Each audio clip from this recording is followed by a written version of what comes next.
اور امریکنز نے کی بہت آشیرواد تھی ان کو. تو میرا نہیں خیال امریکہ کو کسی ایسے سیاستدان سے پرابلم ہونا چاہیے جس کا پوسچر اینٹی امریکن ہو اور جس کی پالیسی پرو امریکن ہو. تو بیگم صاحب اس کو بہت اچھی طرح سمجھتے ہوں گے اور یہ کافی میرا خیال ہے پچھلے 1-2 ماہ سے وہ اس پر کام کر رہے ہیں اور ان کی صوبائی حکومتیں اب اس میں عملی طور پہ شریک ہو گئی ہیں. تو اس لیے میں سمجھتا ہوں کہ حیرانگی والی کیا بات ہے. کیا عمران خان صاحب آپ بڑے کال آف فیل کے سچے آدمی ہیں جو ایسا کرنے سے میں اور آپ پریشان ہو گئے ہیں؟ کیا ہم نے ان کے اس سے پہلے یو ٹرنز نہیں دیکھے ہیں جو آج پریشان ہو گئے ہیں؟ کیا وہ اپنی کئی ہوئی بات سے پہلے کبھی مکرے نہیں ہیں جو آج میں اور آپ حیران ہو جائیں؟ تو کیوں سولنگی صاحب آپ سمجھ رہے ہیں کہ اب عمر کے اس حصے میں ہم حیران ہونا شروع ہو جائیں گے ایسی باتوں پر؟ زیغم خان، یہ آپ کے علم میں ہوگا کہ اب تک ماضی قریب میں یہ جب سے یہ امریکہ مخالف بیانیہ انہوں نے اپنایا ہے اس میں اب تک 2 صوبائی حکومتوں کے سربراہان نے امریکی جو حکام ہیں ان سے ملاقاتیں کی ہیں. ایک تو ابھی سامنے آئی جب کل پرویز الہی نے ملاقات کی ہے امریکی کونسل جنرل سے، اور اس سے پہلے 4 اگست کو پشاور میں جو کچھ ہوا ہے.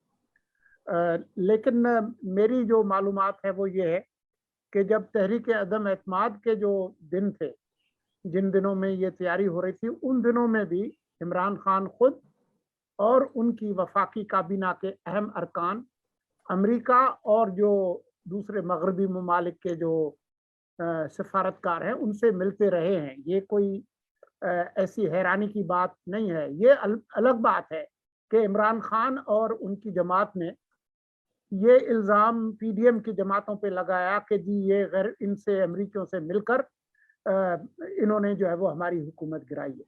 تو یہ جو ڈیولپمنٹ ہے جو رپورٹ ہوئی ہے، اور میں یہ بھی بتا دوں کہ ہمارے کچھ دوست کہہ رہے ہیں کہ جی وہ اسد عمر نے تردید کی ہے.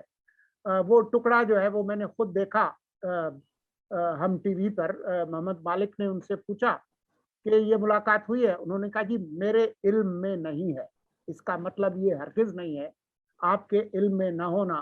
آپ کے علم میں بہت ساری چیزیں نہیں تھیں، بالکل جیسا کہ شیرین مزاری اور کچھ لوگوں نے کہا تھا کہ لندن میں چودھری سرور نے عمران خان کے ساتھ طاہر القادری کی ملاقات نہیں کروائی، جو کہ بعد میں ثابت ہوئی کہ ملاقات ہوئی تھی.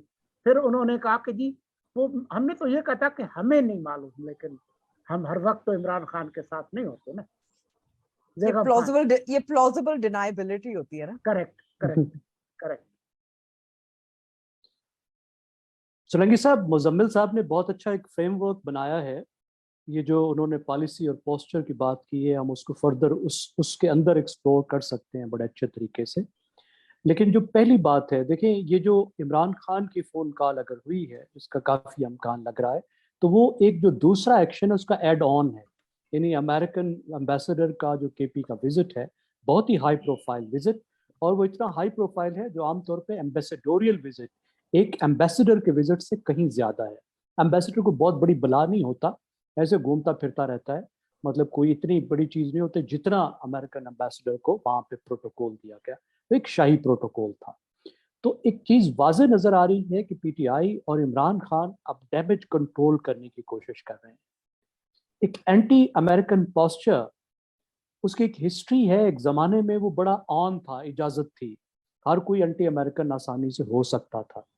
لیکن میرے خیال میں 9/11 کے بعد اینٹی امریکن پوسچر ایک بڑی مہنگی چیز بن گئی ہے، کیونکہ وہ ایکویٹ کر جاتا ہے، وہ مل جاتا ہے ٹیررزم کے ساتھ.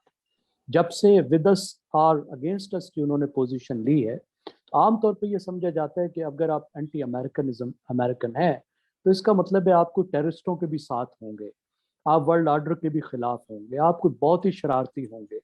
اور اکثر وہ چیز نکلتی بھی وہی ہے.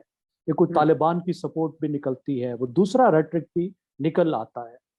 میں یہ نہیں کہہ رہا کہ کیا ہونا چاہیے، لیکن آج کی دنیا میں ایک اینٹی امریکن جو گورنمنٹ ہے، رجیم ہے، اس کی گنجائش ورلڈ سٹیج پہ بہت کم ہے.